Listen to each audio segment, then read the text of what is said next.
بلال اٹھو نا، ہمارے دل کو راحت پہنچا دو، ہمیں خوش کر دو اللہ کی اذان دے کر، اور ہم نماز کی تیاری کریں گے۔ حضور علیہ السلام کو نماز اس حد تک پسند تھی کہ جب میرے حضور اتنے بیمار ہو گئے کہ محبوب علیہ السلام سے چلا بھی نہیں جاتا تھا، تو روایت میں آتا ہے کہ حضرت علی اور حضرت عباس رضی اللہ تعالیٰ عنہ کے کندھوں پر ہاتھ رکھ کر میرے حضور مسجد کی طرف آ رہے تھے، اور صحابہ فرماتے محبوب سے مبارک پاؤں اٹھایا نہیں جاتا تھا، اور حضور کے مبارک پاؤں سے ایک لکیر تھی جو زمین پر بن رہی تھی۔ اس شوق کے ساتھ حضور اللہ کی بارگاہ میں نماز پڑھانے کے لیے تشریف لا رہے تھے۔ آقا کریم علیہ السلام نے آخری وصیت جو امت کے نام کی وہ کیا تھی؟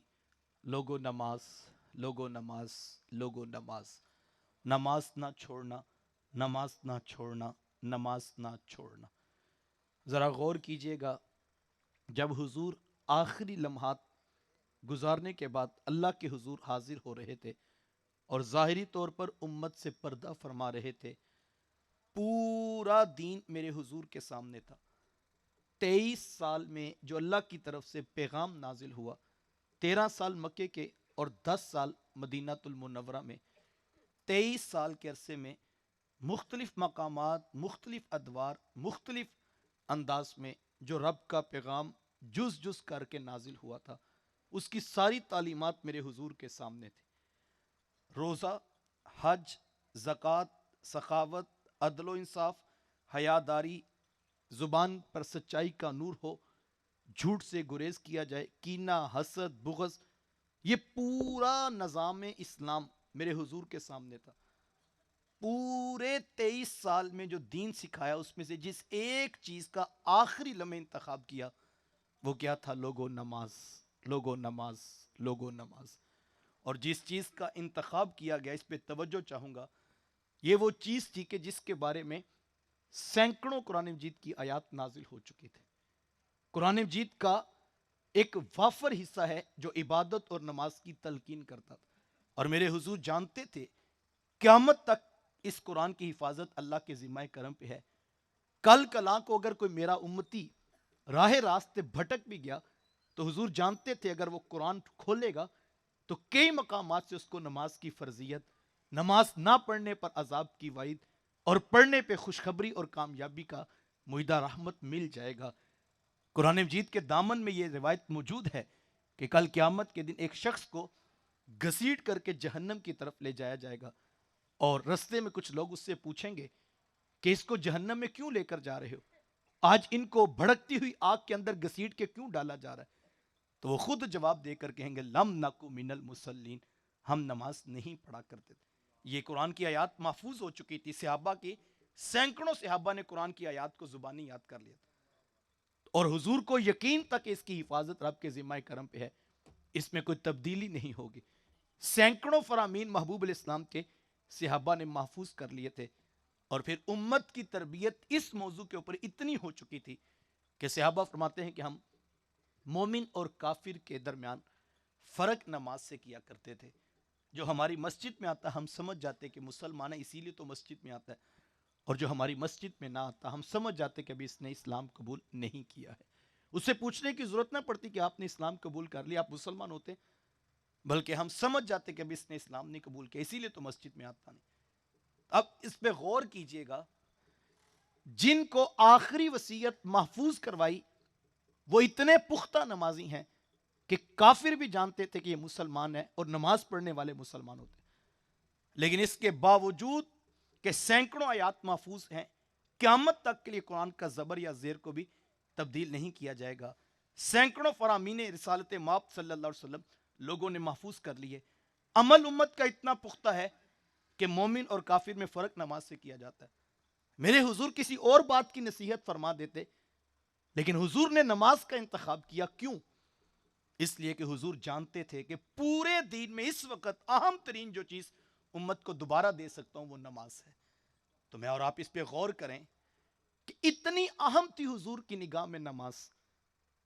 آخری لمحے میں جب حضور امت سے رخصت ہو رہے تھے، حضور علیہ السلام نے اپنی بیٹی سیدہ فاطمہ کے لیے کوئی وصیت نہیں کی، حضور علیہ السلام نے اپنے بیٹے حسنین کریمین کے لیے وصیت کا کوئی جملہ نہیں دیا، جبکہ حضور کو پہلے پتا چل گیا تھا کہ حضور نے خود فرمایا اللہ نے ایک بندے کو اختیار دیا ہے، چاہے تو اس دنیا میں مزید اختیار کر لے، اس دنیا کو مزید اختیار کر لے، اور چاہے تو وہ بندہ رب کے حضور اپنی ملاقات کے لیے حاضر ہو جائے۔ اور حضور فرماتے اس نے پہلی کی بجائے دوسری چیز کو اختیار کر لیا ہے۔ حضور کو پتا تھا کہ میرے اب دنیا سے ظاہری طور پہ پردہ کرنے کا حکم آنے والا ہے، تو حضور حضرت فاطمہ کے لیے کوئی وصیت فرما دیتے، حضور حضرت حسنین کریمین کے لیے کوئی بات ارشاد فرما دیتے، وہ تو پہلے پختہ نمازی تھے۔ تو یہ جو آخری بات ارشاد فرمائی وہ کس کے لیے فرمائی تھی؟ جو صحابہ تھے وہ تو اتنے پختہ نمازی تھے کہ مومن اور کافر میں فرق ان سے نمازوں سے کیا جاتا تھا۔ تو صاحب حضور کی نگاہ آخری لمحے میں بھی قرب قیامت کے نزدیک آنے والے اپنے امتیوں کی طرف تھی کہ لوگوں نماز، لوگوں نماز، لوگوں نماز، نماز نہ چھوڑنا، نماز نہ چھوڑنا، نماز نہ چھوڑنا۔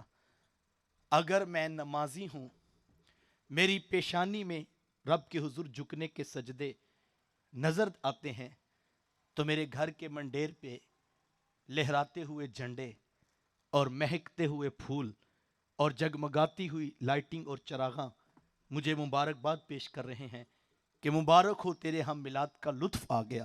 اگر ہم مہک مہک کے، اگر ہم لہرانے کے باوجود اور ہم جو ہے وہ چمک چمک کے محبوب کی ولادت میں آنے والوں کو بتا رہے تھے کہ آمینہ کے لال کی ولادت ہے، تو تجھے مبارک ہو، ہم نے تیری پیشانی میں رسول کی مسکراہٹ کا اثر دیکھا ہے کہ تیری پیشانی میں وہ سجدے تھے جس سے رسول کی آنکھوں کو ٹھنڈک پہنچی ہے۔ تو تجھے مبارک ہو حضور کا یوم ولادت کہ تو نے وہ کام کیا جس سے محبوب کو خوشی اور راحت ملی ہے۔ اور اگر ایسا نہیں ہے تو شاید پھر یہ چمکتے ہوئے کمک میں لہراتے ہوئے جھنڈے اور مہکتے ہوئے پھول ہم سے سوال کر رہے ہیں کہ صاحب ہم تو حضور کی ولادت کی خوشی پہ مہک بھی رہے ہیں، ہم جو ہے وہ چمک بھی رہے ہیں، لیکن جس کے ہاں آئے ہیں اس کی پیشانی میں تو حضور کی خوشی کا کوئی سبب نظر ہی نہیں آتا ہے۔ تو پھر مجھے اور آپ کو آج کی پہلی چیز جس پہ پختہ ارادہ کرنا چاہیے، میں آپ کو دعوت دیتا ہوں، وہ چیز جس پر پختہ ارادہ کرنا چاہیے وہ نماز ہے۔ اگر صبح کی کسی کی 5 نمازیں بھی رہتی ہیں، فجر قضا، ظہر قضا، عصر قضا، مغرب نہیں پڑھ سکا، عشاء کا بھی وقت باقی ہے، ہم اگر یہیں سے اٹھیں اور جا کے سو جائیں اور ہم صبح اپنی روٹین سے اپنی جاب، اپنی نوکری، اپنے کاروبار پہ بیٹھے ہوں، تو پھر ہم نے حضور کی قربت کے رستے کو اختیار ہی نہیں کیا ہے۔ یہ جھنڈیاں، یہ کمکمیں قبول ہیں صاحب، اگر ساتھ میں سجدوں کا نور بھی حاصل ہے۔ تو میں آپ کو دعوت دوں گا، کسی کی صبح کی 4 نمازیں قضا ہیں تو آج اس مجلس میں بیٹھے اتنی پختہ توبہ کی جائے کہ جب ہم گھر جائیں تو وضو کر کے دروازہ کمرے کا بند کر کے ہم پہلے فجر قضا کریں، پھر ظہر، پھر عصر، پھر مغرب اور پھر عشاء پڑھنے کے بعد ہاتھ جوڑ کر عرض کریں، مولا آج تیرے رسول کی ولادت کی خوشی میں نے تیرے رسول کا میلاد سنا ہے، تو کرم فرمانا، آج 5 نمازوں کی توفیق ملی ہے، زندگی کی آخری سانس تک مجھے حضور کی آنکھوں کی ٹھنڈک کا سما کرنے کی توفیق دینا۔ اتنی زور سے آمین کہو کہ آج ہمیں نمازوں کی توفیق ملے۔ یہ چیز حضور کو سب سے زیادہ پسند ہے، سب سے زیادہ حضور کو نماز پسند ہے۔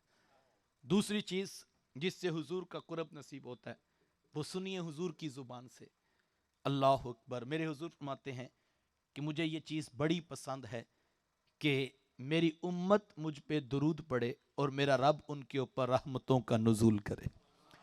اللہ اکبر۔ حضور فرماتے ہیں مجھے بڑی بات پسند ہے کہ میری امت مجھ پہ درود پڑے اور میرا رب ان کے اوپر رحمتوں کا نزول کرے۔ تو کثرت سے حضور پہ درود پڑھیے، اس سے حضور کا قرب نصیب ہوتا ہے۔ خود اللہ کے رسول صلی اللہ علیہ وآلہ وسلم نے ارشاد فرمایا، حضور فرماتے جس شخص نے 1 مرتبہ مجھ پہ درود پڑھا، اللہ تعالیٰ اس کے اوپر 10 مرتبہ رحمت کا نزول فرمائے گا۔ 1 مرتبہ درود پڑھنے، اس پہ توجہ چاہوں گا۔ ہم 1 مرتبہ درود پڑھتے ہیں تو رحمتوں کا نزول 10 بار ہوتا ہے۔ تو ذہن میں سوال پیدا ہوتا تھا، یہ درود کون سا وظیفہ ہے کہ جس کی برکت اتنی ہے کہ 10 مرتبہ رحمتوں کا نزول ہوتا ہے؟ تو اس کے ترجمے پہ غور کریں تو آپ کو لطف آئے گا کہ درود وظیفہ کتنا برکت والا ہے۔ جب ہم عرض کرتے ہیں اللہم صلی علی محمد صلی اللہ علیہ وآلہ وسلم، تو ہم عرض کرتے ہیں اے اللہ اپنے نبی کے اوپر رحمت کا نزول فرما. ہم ایک مرتبہ یہ عرض کرتے ہیں اے اللہ اپنے نبی پہ رحمت کا نزول فرما. کس نبی پر؟ جن کو رب نے پہلے ہی رحمت للعالمین بنا کر بھیجا. کس نبی پر؟ جن پر رب ہو کے درود پڑھ رہا ہے. کس نبی پر؟ جس پر صرف رب نہیں رب کے فرشتے بھی درود بھیج رہے ہیں. تو مجھے بتائیں جن کو رحمت للعالمین بنا کر بھیجا گیا، جن پہ رب ہو کے درود بھیج رہا ہے، جن پر رب کے فرشتے بھی درود بھیج رہے ہیں، تو پھر مجھ ناچیز کا درود پڑھنا کیا معنی رکھتا ہے؟ جب رب ہو کے ان کے اوپر رحمتوں کا نزول فرما رہا ہے، رب ہو کے اس کے فرشتے بھی اس کام میں مشغول ہیں، تو پھر میرے عرض کرنے سے کیا فائدہ ہوگا؟ تو حضور فرماتے ہیں یہ عمل مجھے بڑا پسند ہے. جبکہ رب کے رسول کے اوپر تو رب درود بھیج رہا ہے، پھر حضور مجھے کیوں فرما رہے کہ مجھے یہ پسند ہے کہ میرا امتی مجھ پہ درود پڑھے؟ جبکہ اللہ تعالیٰ ہے رب ہو کے اپنے نبی پہ درود بھیج رہا ہے، تو پھر میرے درود پڑھنے کا کیا فائدہ جب اللہ رب ہو کے اپنے نبی پہ درود پڑھ رہا ہے، رب کے فرشتے ان پہ درود بھیج رہے ہیں جو خود رحمت للعالمین بنا کر بھیج رہے ہیں. تو مجھے دوسری حدیث یہاں یاد آتی ہے. حضور فرماتے ہیں کہ میرے امتی تیرا اور میرا تعلق ایسا ہے کہ کانٹا تیرے پاؤں میں چبھتا ہے اس کی درد مجھ محمد کو ہوتی ہے. اتنا گوڑا تعلق تھا حضور کے ساتھ امتی کا.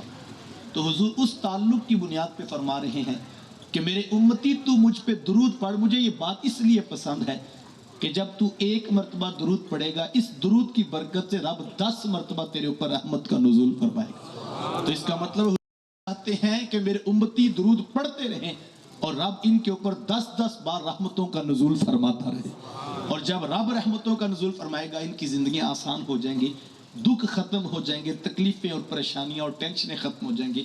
یہ درود شریف کا برکت کا وظیفہ اس کو اپنی زندگی میں ضرور اختیار کیجیے. علماء نے اس بات کو لکھا ہے کہ جو شخص درود پڑھتا ہے کثرت کے ساتھ اللہ تعالیٰ اس کے دل کا تعلق گنبد خضرا کے مکی کے دل سے جوڑ دیتا. علامہ اقبال علیہ رحمہ کو ایک شخص نے باقاعدہ خط لکھ کر پوچھا کہ اقبال آپ کو اتنا بڑا منصب حاصل ہے کہ آپ حکیم الامت کہلاتے ہیں، آپ کے شعروں میں وہ مٹھاس اور وہ چاشنی اور وہ تاثیر ہے جو کسی اور کے شعروں میں نظر نہیں آتی. سخن ور تو اور بھی ہیں، شاعر تو اور بھی بڑے بڑے ہوئے ہیں، لیکن اقبال جو مٹھاس آپ کے لہجے میں جو تاثیر آپ کے شعروں میں دکھائی دیتی ہے وہ کہیں اور نہیں آتی ہے. تو اس کی وجہ کیا ہے؟ تو علامہ اقبال فرمانے لگے کہ تم بھی اقبال بن سکتے ہو. تو ذہن میں سوال تھا ہم کیسے اقبال بن سکتے ہیں؟ چونکہ لکھنے والے نے تو پوچھا تو اقبال فرمانے کہ تم بھی اقبال بن سکتے ہو، لیکن ایک شرط ہے کہ تم کثرت سے سونے محمد پہ درود پڑھا کرو. کہا اقبال نے شعر بات میں کہے ہیں پہلے سونے محمد پہ 1 کروڑ مرتبہ درود پڑھا. کہا یہ جو میرے شعروں میں مٹھاس ہے، جو چاشنی ہے، جو تاثیر ہے، یہ حضور پہ درود پڑھنے کی برکت سے ہے. تو دوسری چیز جس سے حضور کا قرب حاصل ہوتا ہے وہ کثرت کے ساتھ حضور علیہ السلام پہ درود پڑھنے کا وظیفہ ہے جسے مجھے اور آپ کو اختیار کرنا چاہیے. تیسری چیز جس پر بھرپور توجہ چاہوں گا، تیسری چیز جس سے حضور علیہ السلام کا قرب نصیب ہوتا ہے وہ اتباع رسول ہے. حضور علیہ السلام کی پیروی، اطاعت اور فرما برداری کرنے سے اللہ کے رسول کا قرب نصیب ہوتا ہے. اس پر قرآن مجید کی ایک معروف آیت میں آپ کے سامنے رکھنا چاہوں گا جو میرا آج کا عنوان بنیادی مرکزی نقطہ ہے جو میں آپ کو سمجھانا چاہتا ہوں. ارشاد فرمایا قل ان کنتم تحبون اللہ. محبوب آپ فرما دیجئے لوگو اگر تم اللہ سے محبت کرتے ہو، اگر یہ تمہارا دعویٰ ہے کہ تم اللہ سے پیار کرتے ہو، اگر یہ تمہارا دعویٰ ہے کہ تم اللہ کے عاشق ہو، تم رب سے محبت کرتے ہو، تم رب سے پیار کرتے ہو، تو پھر کیا کریں؟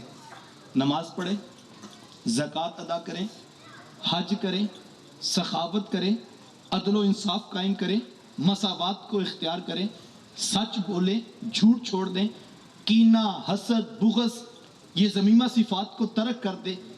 یہ ایک پوری تفصیل سی جس کو اختیار کیا جاتا ہے. لیکن قرآن مجید کا جمالی اور اجمالی انداز دیکھیں کتنا بڑا دعویٰ تھا. اے کون تم تحبون اللہ، محبوب آپ فرما دیجئے لوگوں اگر تم اللہ سے محبت کرتے ہو تو پوری شریعت پورا نظام اسلام کھڑا ہو گیا، یہ تم اختیار کرو، تو کیا پھر تمہیں اللہ کا محبت کا جو دعویٰ ہے یہ قبول کیا جائے گا؟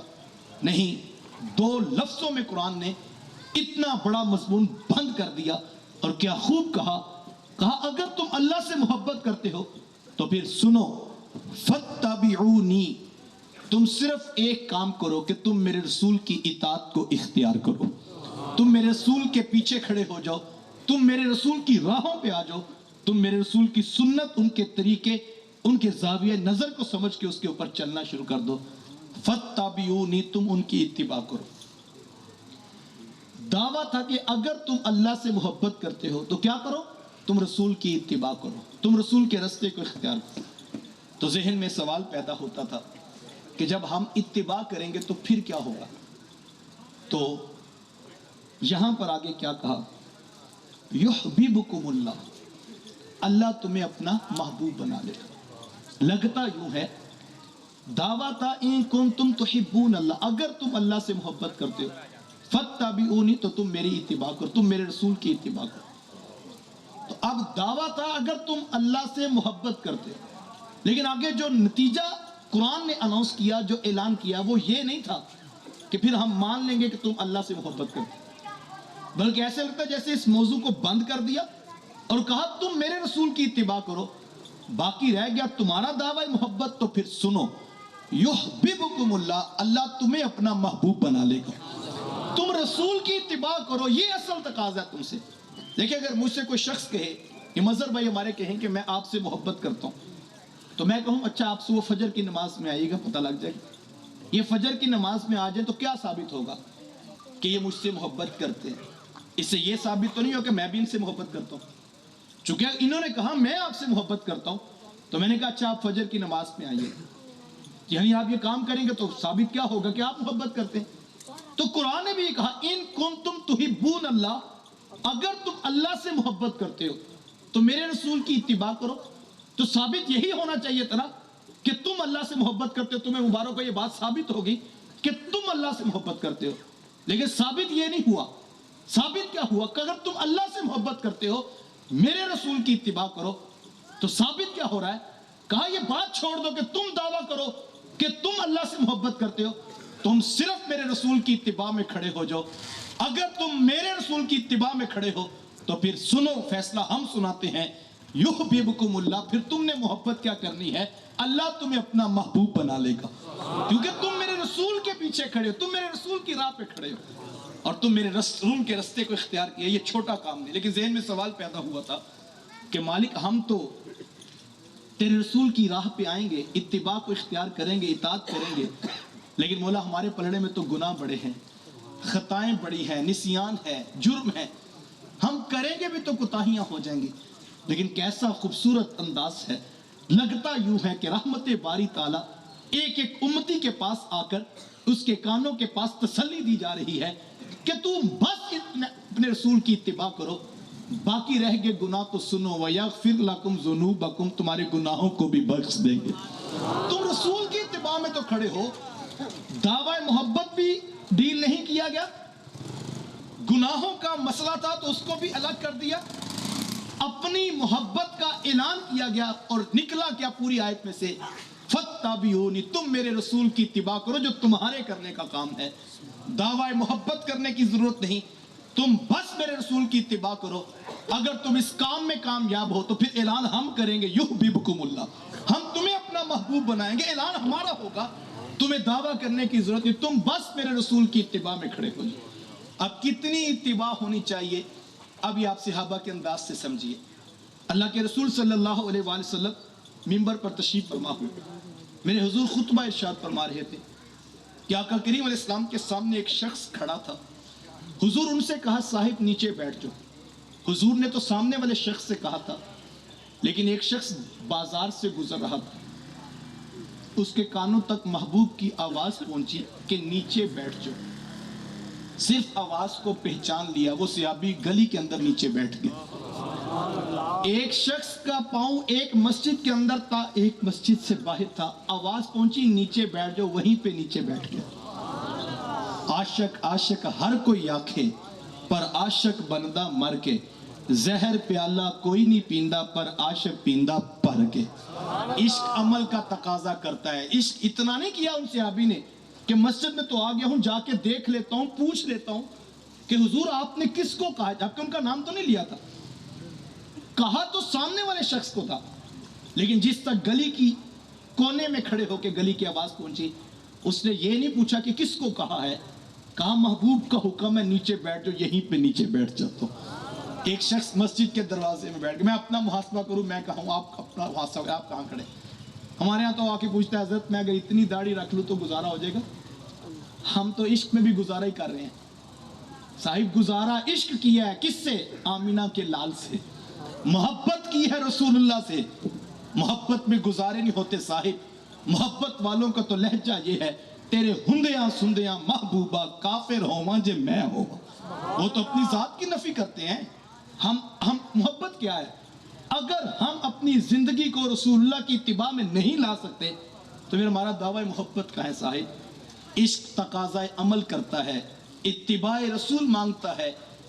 جملہ تو تلخ ہے لیکن کہنے والے نے کسی نے خوب کہا جو عشق آپ کو بستر سے اٹھا کے مسجد تک نہیں لا رہا، خیال کیجئے گا، یہ سوچئے گا وہ عشق آپ کو قبر سے اٹھا کے جنت تک کیسے پہنچائے گا۔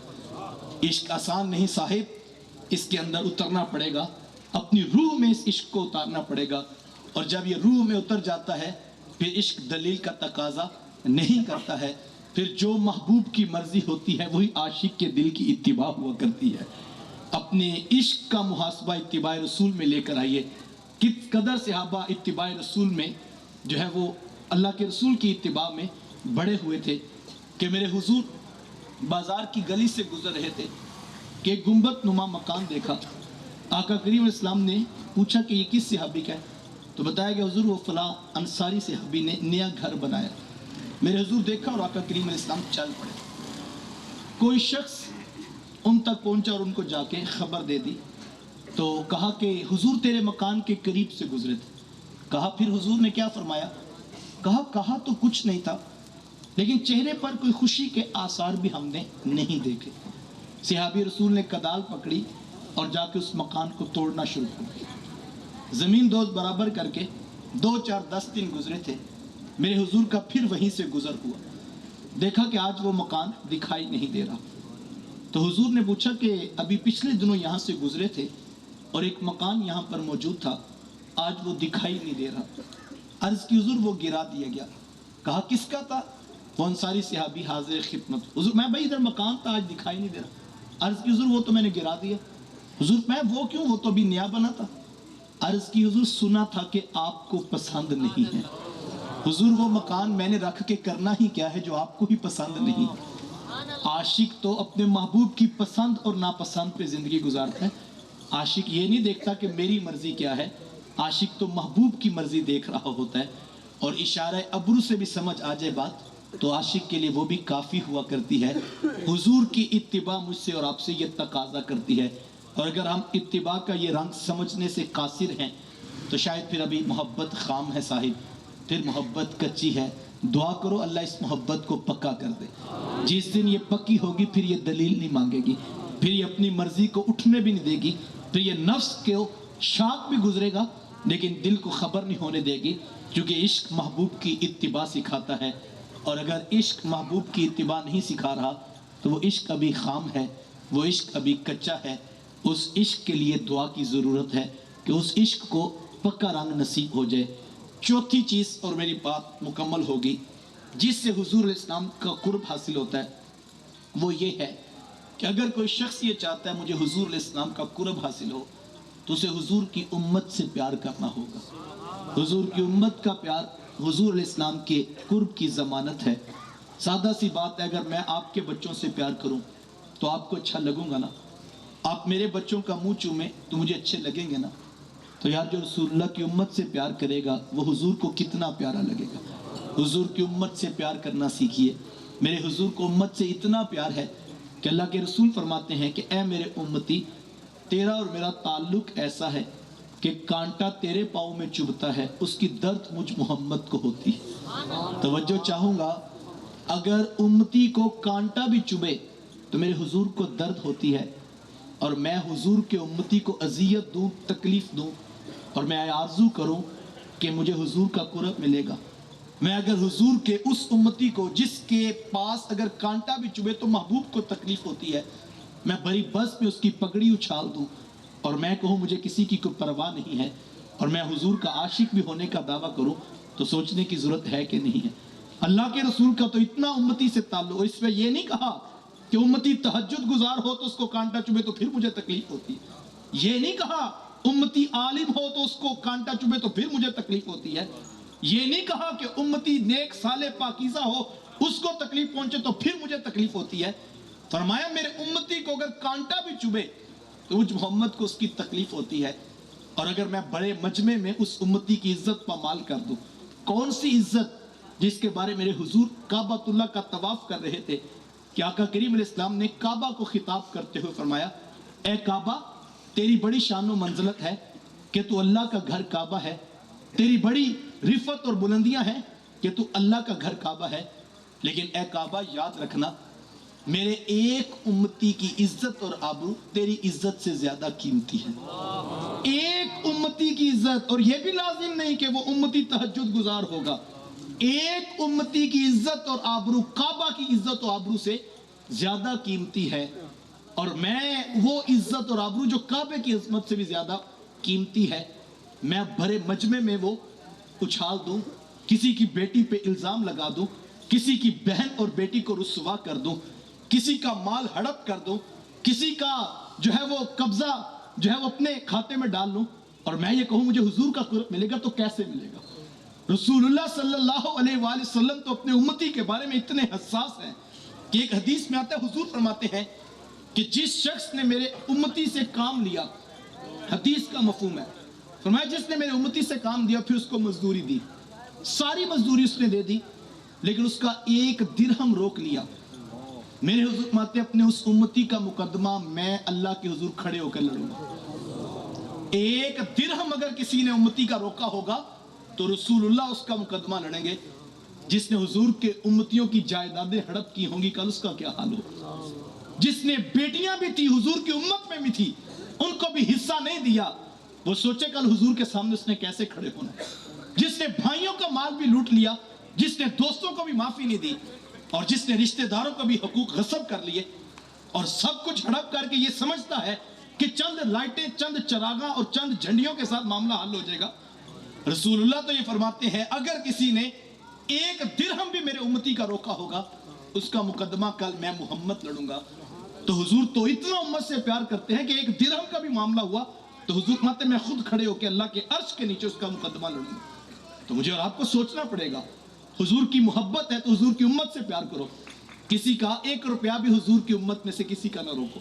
اللہ کے رسول صلی اللہ علیہ وآلہ وسلم جو ہے وہ اتنے حساس ہے اپنی امت کے معاملے میں کہ حضور فرماتے ہیں اگر کانٹا بھی چبھے تو مجھے اس کی تکلیف ہوتی ہے۔ تو مجھے اور آپ کو اس کے اوپر غور کرنا ہوگا، جب تک ہم حضور کی امت سے پیار نہیں کریں حضور کا قرب نصیب نہیں ہوگا۔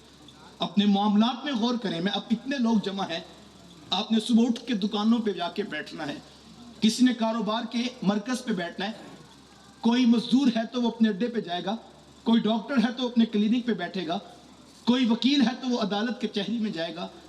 آپ جو کام کرتے ہیں آپ وہی کام کریں، لیکن بس اتنا خیال کیجئے گا جو لوگ آپ کے دروازے پر، آپ کے ٹیبل پر، آپ کی کرسی کے سامنے سوال لے کر کھڑے ہوں گے وہ کوئی پرائے نہیں ہوں گے، وہ آپ کے رسول کے امتی ہوں گے۔ حضور کی امت سے پیار کیجئے، حضور کی امت سے پیار کیجئے، حضور کی امت سے پیار کیجئے، حضور کا قرب نصیب ہوگا۔ یقین جانے میں نے اپنے امام کی بات پڑھی تو میں حیرت میں ڈوب گیا کہ کس قدر عشق ان کے سینوں کے اوپر غالب تھا، اور دل دھڑکتا تھا تو محبت رسول میں کیسے دھڑکتا تھا۔ میرے امام فرماتے ہیں کہ میں تو اپنے بچوں سے بھی پیار اس لیے کرتا ہوں کہ وہ میرے رسول کی امت میں ہیں، میں حضور کے امتی ہونے کی وجہ سے اپنے بچوں سے پیار کرتا ہوں۔ دیکھیں میں اپنے بچوں سے پیار کیوں کرتا ہوں، میرے بچے ہیں۔ آپ اپنی اولاد سے پیار کیوں کرتے ہو، آپ کی اولاد ہے، وہ میرا خون ہے، وہ میرا نسل ہے، میری نسل ہے، میرا نسب ہے، میں اسی لیے پیار کرتا ہوں۔ لیکن میرے امام فرماتے ہیں میں اپنے بچوں سے پیار اس لیے نہیں کرتا کہ وہ میرے بیٹے ہیں، میں اپنی بیٹیوں سے پیار اس لیے نہیں کرتا کہ میری بیٹیاں ہیں، بلکہ میں تو پیار اس لیے کرتا ہوں کہ وہ رسول اللہ کی امت میں پہلے شامل ہیں۔ حضور کی امت کا پیار اتنا غالب ہو تو مجھے اور آپ کو مبارک ہو، اور اگر ایسا نہیں ہے، ہم ان کا مال بھی لوٹیں، ہم ان کو دھوکہ بھی دیں، ہم ان سے جھوٹ بھی بولیں، ہم ان سے فراڈ بھی کریں، ہم ان کا مال بھی غصب کر لیں، ہم ان کو گالی بھی دیں، ہم ان کو جو ہے وہ جھوٹے الزامات بھی لگائیں، ہم پورا خاندان اجاڑ کے رکھ دیں، ہم خاندان اور برادری کو توڑ کے رکھ دیں، اور ہم یہ سمجھے ہمیں حضور کا پیار نصیب ہوگا۔ کل اگر رسول اللہ نے پوچھ لیا تو پنڈ کا چودھری تھا، تو سیٹ تھا، تو دو بھائیوں کی صلح کروا سکتا تھا، دونوں میرے رسول کے امتی ہے، اگر حضور نے پوچھ لیا وہ میری امت میں تھے، تو نے کیوں ان میں فرقہ ڈالا، تو نے ان کو کیوں لڑایا، تو نے ان میں جھگڑا کیوں، اختلاف کیوں کھڑا کیا، تو میں سوچوں میرے میں کیا جواب ہوگا، آپ سوچیں آپ کے پاس کیا اس کا حساب اور جواب ہوگا۔ حضور کی امت سے پیار کیجئے، اللہ کے رسول کی امت کے بارے میں آپ کے سینے میں وسعت ہونی چاہیے، پیار بانٹیے، محبت بانٹیے، الفت بانٹیے، اور حضور کی امت سے جو رشتہ محبت استوار کیجئے۔ اگر آپ یہ کام کر رہے ہیں تو آپ کو مبارک ہو، آپ کو حضور کا قرب نصیب ہوگا۔ 4 باتیں بطور سبق یاد کر لیجئے۔ پہلی چیز نماز، اور اس میں کہہ رہا ہوں کہ آج موقع ہے حضور کی ولادت کی خوشی میں ذکر کا توفیق کا مل جانا، یہ بہت بڑا اعزاز ہے۔ آج اپنی نمازوں کو قضا کر کے سوئیے گا۔ دوسری چیز کثرت سے درود پڑھیے۔ تیسری چیز محبوب الاسلام کی ہر بات میں اتباع اختیار کیجئے، اور چوتھی چیز محبوب کی امت سے پیار کیجئے۔ باقی یہ کمکمیں، یہ روشنیاں، یہ چراغاں، یہ جھنڈیاں، یہ پھول، یہ کلیاں، یہ مٹھائیاں اور یہ بڑھتی ہوئی دیگیں، یہ سب محبتوں کے انداز ہیں، میں ان کی نفی نہیں کرتا۔ وہ تو نادان ہے بیچارہ جو اس عنوان پر بھی الجھ پڑا، اور نہ جانے کون کون سا فتویٰ ہے جو امت پر لگا دیا گیا۔ میں تو صرف ایک جملہ اس موضوع پر کہا کرتا ہوں کہ یار مجھے یہ بتاؤ، اگر حضور علیہ السلام کی آمد کی خوشی بھی نہیں منانی تو یار کائنات میں پھر خوشی بچتی کون سی ہے؟ خوشی ہوتی کیا ہے؟ خوشی کا تصور کیا ہے؟ خوشی کا انسان کے ساتھ تعلق کیا ہے؟ یہ انسان آج پوچھتا ہے کہ خوشی لکھی کہاں ہے؟ میں کہتا ہوں اے انسان ذرا پیچھے پلٹ کر تو دیکھ، جب تک وہ دھرتی پہ آئے نہیں تھے انسان کی حالت کیا تھی؟ پیدا ہوتے بیٹی کو ماں کی گود سے پکڑ کے گھڑا کھود کے دھکا دینے والا کوئی پرایا نہیں ہوتا تھا، اسی بیٹی کا باپ ہوتا تھا۔ بہن کو زندہ درگور کرنے والا کوئی پرایا نہیں ہوتا تھا، اسی بہن کا سگا بھائی ہوتا تھا۔ یہ آج پوچھتا ہے لکھا کہاں ہے؟ ذرا پلٹ کر تو دیکھ، جب تک نہیں تشریف فرما ہوئے تھے حالت کیا تھی تیری انسان؟ کبھی چاند، کبھی سورج، کبھی ستاروں کی پرستش کرتا تھا، کبھی یہ حجر، کبھی یہ شجر، کبھی درختوں کو اپنا معبود سمجھتا تھا۔ اس کی بے بسی کی حالت تو یہ ہے کہ یہ انسان کبھی اپنے ہاتھوں سے بت تراش کے اس کے آگے ماتھا ٹیک دیتا تھا۔ اس کی تو اتنی ذلتوں کی کہانی ہے۔ یہ آج پوچھتا ہے لکھا کہاں ہے؟ لکھے ہوئے کی کمی نہیں صاحب، قرآن کا لفظ لفظ، قرآن کا حرف حرف رسول کی محبت کا ترانہ پڑھ رہا ہے، لکھے ہوئے کی کمی نہیں صاحب۔ لیکن ذرا پیچھے پلٹ کر دیکھ تیری حالت کیا تھی۔ یہ انسان جو آج پوچھتا ہے کہاں لکھا ہے، یہی انسان تھا جو کبھی کیچواؤں، کبھی سانپوں اور کبھی بچھوؤں کو اپنا خدا سمجھتا رہا اور ان کی پرستش کرتا رہا۔ آج پوچھتا ہے لکھا کہاں ہے؟ صاحب ذرا پیچھے پلٹ کر دیکھ، جب تک وہ نہیں آئے تھے انسان کی حالت کیا تھی۔ یہ تو خوشیاں نہ جانے کب کی روٹ کے آسمانوں کو چلی گئی تھی کہ مولا دھرتی پہ ظلم اتنا ہے کہ ہم سے دیکھا نہیں جاتا۔ یہ تو کرم ہو گیا کہ دھرتی پہ میرے حضور کے مبارک قدم آگے، بس ان کے قدم آئے، روٹی ہوئی خوشیاں دوبارہ زمین والوں کو عطا کی گئی۔ اور یہ کمکمیں، یہ روشنیاں، یہ تو محبتوں کے انداز۔ اور میں ایک اور بات بھی کہا کرتا ہوں، یار مجھے دل پہ ہاتھ رکھ کے بتائیں، یہ کاغذ کی جھنڈیاں بھی بلا کوئی استقبال ہے؟ یہ مصنوعی قسم کی لائٹنگ اور چراغاں یہ بھی کوئی بھلا استقبال ہے؟ تشریف آوری کن کی ہے؟ جلوہ فراز کون ہو رہے ہیں؟ جناب آ کون رہے ہیں؟ تشریف وہ لا رہے ہیں جن کے پیچھے 1.25 لاکھ کے قریب نبی ہاتھ باندھ کے کھڑے ہو جاتے۔ تشریف کون لا رہے ہیں؟ جو سیر کرنے کو بھی آئے تو کم از کم رب کا عرش دیکھ کے آیا کرتے ہیں۔ تشریف کون لا رہے ہیں؟ جڑا سڑیاں کھجوراں اگا جاندائے، پتھراں دی قلبے پڑھا جاندائے، قطرے کو سمندر، ذرے کو ستارہ کرتے ہیں، کونین کو غم آ جاتا ہے جب زلف سنوارا کرتے ہیں۔ وہ آ رہے ہیں جناب جن کے ہاتھ اٹھیں تو سورج پلٹ کے اثر کے وقت پہ آ جاتا ہے۔ تشریف کون لا رہے ہیں؟ جن کی انگلی کا اشارہ ہو چاند ٹکڑے ہو کے قدموں میں گرتا ہے۔ اتنی بلند عظمتوں والے رسول آ رہے ہوں تو مجھے بتائیں ذرا، یہ کاغذ کی جھنڈیاں بھی بلا کوئی استقبال ہے؟ میں تو کہتا ہوں صاحب، ہم تو کمزور لوگ ہیں، ہم تو کر کچھ نہیں سکتے ہیں، ہم تو یہ کاغذ کی جھنڈیاں لگا کے محبوب کی آمد کی استقبالیہ تقریب میں اپنی محبتوں کا رنگ بھر لیتے ہیں، ورنہ یہ کاغذ کی جھنڈیاں کیا ہیں؟ لیکن یہاں تو کاغذ کی جھنڈیوں کا بھی مسئلہ بنا ہے۔ میں تو کہتا ہوں صاحب، یہاں تو کاغذ کی جھنڈیوں کا مسئلہ بنا ہے، یہاں تو کپڑے کے لہراتے ہوئے جھنڈوں کا مسئلہ بنا ہے۔ ہمارا تو بس نہیں چلتا صاحب، ورنہ دل کاٹ کے محبوب کی راہوں میں ڈال۔ اور یہ صرف عقیدتوں کی بات نہیں ہے، میرے امام نے یوں ہی نہیں کہا تھا، کروں تیرے نام پہ جاں فدا، نہ بس ایک جاں دو جہاں فدا، دو جہاں سے بھی نہیں جی برا، کروں کیا کروڑوں جہاں نہیں۔ تو یہ میرا اور آپ کا اعزاز ہے، یہ میرا اور آپ کا فخر ہے کہ اللہ نے مجھے اور آپ کو اپنا رسول عطا کر دیا۔ تو یہ محبتوں کے انداز ہیں، اور میں کہتا ہوں ہم کمزور لوگ کیا استقبال کریں گے؟ یار استقبال تو اس دن دیکھنے والا تھا جب میرے حضور اس کائنات میں جلوہ فراز ہوئے، اتنی روشنیاں، اتنے اجالے، اتنے چراغ برسے کہ حضرت آمینہ فرماتی ہیں کہ میں بیٹھی مکے میں تھی، شام کے محلات دیکھ رہی تھی۔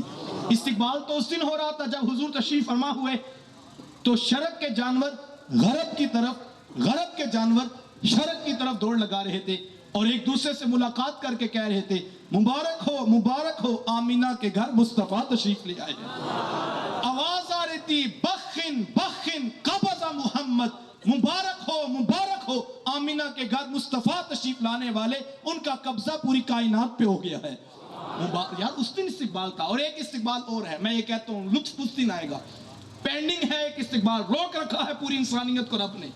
حضرت آدم علیہ السلام کے پہلے امتی سے لے کر حضرت عیسیٰ علیہ السلام کے آخری امتی تک، اور پھر میرے حضور کے پہلے امتی سے لے کر قیامت تک آنے والے آخری انسان تک، لاکھوں کروڑوں اربوں کھربوں انسان، کل محشر کا میدان لگے گا، 1.25 لاکھ کے قریب انبیاء اور رسل اپنے اپنے تختوں پر، اپنی اپنی مسجدوں پہ جلوہ فراز ہوں گے۔ ذرا چشم تصور میں دیکھیے گا وہ کتنا بڑا مجمع ہوگا۔ یہ آپ 1000 یا 1500 لوگ ہوں گے، کہاں تک ہجوم پہنچ رہا ہے؟ جس مجمع میں 1.25 لاکھ کے قریب نبی بیٹھے ہوں گے، وہ مجمع کتنا بڑا ہوگا۔ پھر حضرت آدم علیہ السلام کے پہلے امتی سے لے کر حضرت عیسیٰ علیہ السلام کے آخری امتی تک، پھر میرے حضور کے پہلے امتی سے لے کر قیامت تک آنے والے آخری انسان کو لا کے محشر کے میدان میں کھڑا کیا جائے گا۔ یہ لاکھوں کروڑوں اربوں کھربوں لوگوں کا مجمع، اور کھربوں لوگوں میں 1.25 لاکھ کے قریب انبیاء اور رسل۔ ان کھربوں لوگوں میں جہاں 1.25 لاکھ کے قریب انبیاء اور رسل ہوں گے، میرا رب اپنی شان جلالت کے ساتھ اپنے عرش پہ جلوہ فراز ہوگا۔ ان لاکھوں کروڑوں اربوں کھربوں لوگوں میں رب کسی ایک سے بھی بات نہیں کرے گا۔ مختلف انبیاء کے پاس امتیں ہو کر آئیں گی، ہر نبی یہی کہے گا، اذهبوا الى غیری، اذهبوا الى غیری، کسی اور کے پاس چلے جاؤ، کسی اور کے پاس چلے جاؤ۔ 1.25 لاکھ کے قریب انبیاء اور رسل، لاکھوں کروڑوں اربوں کھربوں لوگوں میں جس ایک ذات کا انتخاب میرا رب کرے گا، وہ آمینہ کا لال ہوگا۔ اس دن استقبال دیکھنے والا ہوگا صاحب، اس دن دیکھنے والا استقبال ہوگا جب میرے حضور آئیں گے، اور میرے حضور خود فرماتے ہیں کہ عرش کی دائیں جانب ایک مسند لا کر رکھی جائے گی، جس مسند کے اوپر میں محمد جلوہ فراز ہوں گا۔ اور پھر حضور بات کریں گے تو رب کسی سے بات کرے گا، اور اگر حضور کسی سے کلام نہ کرے، کسی کی بات نہیں سنی جاتی۔ آج ہر کوئی کہتا ہے جناب ڈائریکٹ مانگنا چاہیے، آج تو رب آنکھوں سے اوجھل ہے، آج تو رب عقل کے زاویوں سے ورا ہے، آج تو ہاتھوں سے چھوا نہیں جا سکتا، آج آنکھوں سے دیکھا نہیں جا سکتا۔ یہ جو چیخ چیخ کے کہتا ہے ڈائریکٹ مانگنا چاہیے، رب ڈائریکٹ موجود ہوگا۔ 1.25 لاکھ کے قریب نبی بھی موجود ہوں گے۔ عام انسان تو عام انسان ہے، نبی بھی اللہ سے بات کرنے کی جرت نہیں رکھیں گے۔ اس دن اس فتنے کا، اس دن اس تصور کی، اس دن اس عقیدے کی، اس دن اس نظریے کی دھجیاں اڑ جائیں گی کہ رب سامنے موجود ہوگا لیکن کوئی ڈائریکٹ بات نہیں کرے گا۔ 1.25 لاکھ کے قریب انبیاء اور رسول کی لوگ مختلف انداز میں جائیں گے، ہر کوئی کہے گا کسی اور کے پاس چلے جاؤ، کوئی یہ نہیں کہے گا اللہ کے پاس چلے جاؤ، یہ اللہ کے نبی ہیں۔ جنہوں نے ساری زندگی لوگوں کو یہ تبلیغ کی، لوگوں رب کی دہلیز پہ آؤ، قیامت کے دن یہ نہیں کہیں گے اللہ کے پاس چلے جاؤ، کہیں گے کسی اور کے پاس چلے جاؤ، کسی اور کے پاس چلے جاؤ. پھر سب سے ہوتے ہوئے لوگ جب میرے رسول کی چوکھٹ پہ آئیں گے، ہر کوئی کہتا تھا کسی اور کے پاس جاؤ، میرے رسول فرمائیں گے میں محمد تمہارا ہی انتظار کر رہا تھا. کالی کملی اوڑھ کر وہ محشر میں آ جائیں گے، پھر محشر کا سارا نقشہ ہی بدل جائے گا. تو صاحب ہم تو انتظار کریں گے کہ محشر کا میدان آئے گا، اس دن پتہ لگے گا کہ استقبال ہوتا کیا ہے، اس دن پتہ لگے گا کہ جو لکھا تھا وہ آج دکھائی دے رہا ہے. اور کائنات عالم میں جس ایک ذات کا انتخاب، مصطفیٰ کا معنی منتخب شدہ، مصطفیٰ کا معنی چنا ہوا، مصطفیٰ کا معنی جس کو پسند کر لیا جائے. لاکھوں کروڑوں اربوں کھربوں انسانوں میں 1.25 لاکھ کے قریب انبیاء رسول ہوں گے، لیکن اس دن سمجھ میں آئے گا مصطفیٰ کہتے کس کو ہیں. جب رب حضور سے کلام کرے گا اور کسی کی بات نہیں، اور حضور کا انداز بھی اتنا خوبصورت ہوگا. اللہ اکبر. حضور فرماتے میں بھی کلام رب سے نہیں کروں گا، بلکہ میں کیا کروں گا؟ حضور فرماتے میں اپنا سر مالک کی دہلیز پہ رکھ دوں گا، اور پھر ایک عرش سے آواز آئے گی، ارفع راسک یا احمد، پیارے احمد سر انور تو اٹھائیے، آپ جو کہیں گے آپ کی بات کو قبول کیا جائے گا. اللہ اکبر. پتہ اس دن لگے گا صاحب. تو یہ تو محبتوں کے رنگ ہیں، یہ تو ہم کمزور لوگ ہیں، کر کچھ نہیں سکتے. یہ کمکمے، یہ روشنیاں، یہ چراغاں، یہ پھول، یہ کلیاں، یہ مٹھائیاں، یہ دیگیں، یہ سب باعث برکت ہے بیٹا. لیکن اس کے باوجود یاد رکھنا یہ سب کچھ آغاز ہے، یہ سب کچھ محبوب کی محبت کا استقبال ہے. یہ منزل نہیں ہے، منزل میرے حضور کی ذات ہے، منزل میرے محبوب کا پیغام ہے، منزل محبوب کا اسوہ نور ہے. اگر میں ساری بات کو 2 جملوں میں کہوں تو میرے استاذ المکرم فرمایا کرتے ہیں کہ بیٹا یہ نہ ہو کہ کل لوگ تم سے پوچھے کہ تم کون ہوتے ہو اور تم پاسپورٹ سے مذہب کا خانہ دکھاؤ کہ یہ دیکھیے اسلام لکھا ہے، ہم مسلمان ہوتے ہیں. کہا نہیں بیٹا، نہ کسی کو پوچھنا پڑے، نہ کسی کو بتانا پڑے. تم دور سے آ رہے ہو، تمہاری وضاقتہ، شکل و صورت، چال ڈھال، انداز معاشرت اتنا خوبصورت ہو کہ لوگ مسکرا کے کہیں وہ دیکھیے میلاد والے آقا کا امتی آ رہا ہے. یہ ہماری منزل ہے اور ہم نے اسی کو حاصل کرنا ہے. ہمیں قسم اٹھا کے نہ بتانا پڑے ہماری دکان پہ 1 نمبر مال بکتا ہے، یہاں جھوٹ نہیں ہوتا، یہاں دھوکہ نہیں ہوتا، یہاں فراڈ نہیں ہوتا. بلکہ لطف اس بات کا ہے کہ لوگ کہیں اس دکان پہ دھوکہ نہیں ہوتا. لوگ قسمیں اٹھائیں، ہم ضمانت دیتے ہیں اس پہ دھوکہ نہیں ہوتا، جھوٹ نہیں بولا جاتا، فراڈ نہیں کیا جاتا، بے عزت نہیں کیا جاتا. تو کوئی پوچھے گا جناب آپ ضمانتیں کیسے دیتے ہیں؟ کہا اس کی صرف ایک وجہ ہے کہ حضور کا میلاد مناتے ہیں اور میلاد والے کبھی جھوٹے ہو ہی نہیں سکتے. یہ ساری باتوں کا منزل کا سفر یہ ہے، ہمارا کردار بتائے کہ میلاد والے جھوٹ نہیں بولتے ہیں. میں اپنے نوجوانوں کی محبتوں میں 10 منٹ 15 منٹ کوشش کی کہ مجھے انہوں نے کہا کہ پچھلے سال بھی گفتگو تھوڑی ہوئی تھی اور اتنی محبتوں میں انہوں نے انتظام و انصرام کیا. ویسے میری عادت 35-40 منٹ کی ہے، لیکن آج میں نے کوشش کی ہے کہ میں 10 منٹ کا جو قرض پچھلے سال کا تھا وہ میں اتارنے کی کوشش کروں. ان کی محبت ہے، اللہ ان کو سلامت رکھے.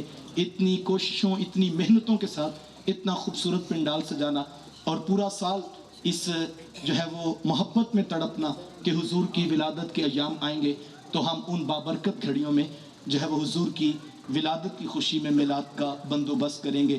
یقیناً 1-1 روپیہ جو رسول کی محبت میں خرچ کیا گیا وہ باعث برکت ہے. میں آپ سب احباب کا شکریہ ادا کرتا ہوں کہ جنہوں نے اس تقریب میں شامل ہو کر میرے نوجوانوں کی حوصلہ افزائی فرمائی. اللہ ایک لمحہ قبول فرمائے. علماء کرام کا جو دور سے سفر کر کے صبح جا کے 7 بجے انہوں نے پڑھانا بھی ہے، لیکن یہ ان کی محبت کے یہ بھی اس کار خیر میں شریک ہوئے. اللہ سب کا ایک عمل قبول فرمائے. جس نے گزرتے ہوئے اس چراغا کو دیکھ کر جو ہے محبت کا دل میں احساس بھی پیدا ہوا اور خوشی سے اس نے مسکرا کے دیکھا، اللہ اس کو بھی اس کا صلہ عطا فرمائے. اور آپ کی اس تنظیم کو، نوجوانوں کے اس جذبے کو اللہ سلامت رکھے. ساری زندگی بھی حضور کے نام پہ لگا دیجئے اور لمحہ لمحہ ذکر رسول میں اور حضور کے مشن کے لیے میں اور آپ وقف ہو جائیں. اب چند لمحے 2 سے 3 اشعار جو ہے سلام کے ہوں گے اور پھر اس کے بعد دعا کے ساتھ ہم اجازت اور دعا کے ساتھ رخصت کی طرف بڑھیں گے. اللہ مجھے آپ کو توفیق عطا فرمائے. یا نبی سلام علیکہ، یا رسول سلام